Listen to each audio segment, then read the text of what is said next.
This video is part one for preliminary theory, so you can write a matrix system from a system of differential equations like we have here.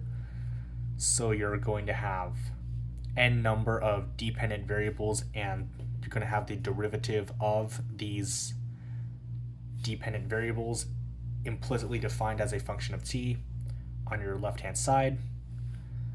And they're all equal to a constant times something that may or may not involve t times your x1, your x2, all the way down to your xn. And added at the end would be your function of t.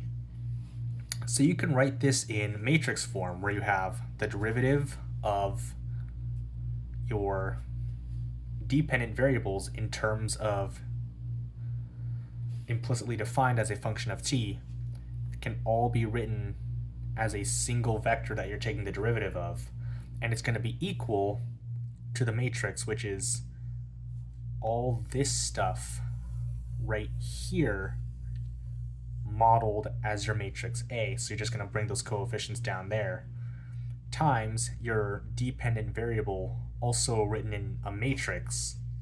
So it's basically this vector here, but you're not taking the derivative of it and you're putting it here, plus your functions of t, which is this stuff here. And it can be written like this. But a shorthand way of writing it would be this right here, which is your x vector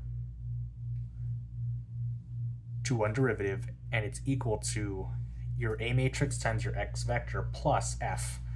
Now,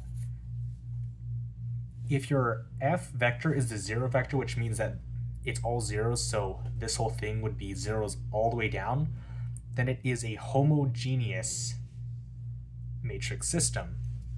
And therefore, it'll take this form of x prime is equal to A times x. But if it's non-homogeneous, then f is not all zeros, and therefore it's not the zero vector. Then it would take this form, which is basically the same as the homogeneous equation, but you're going to have to include your f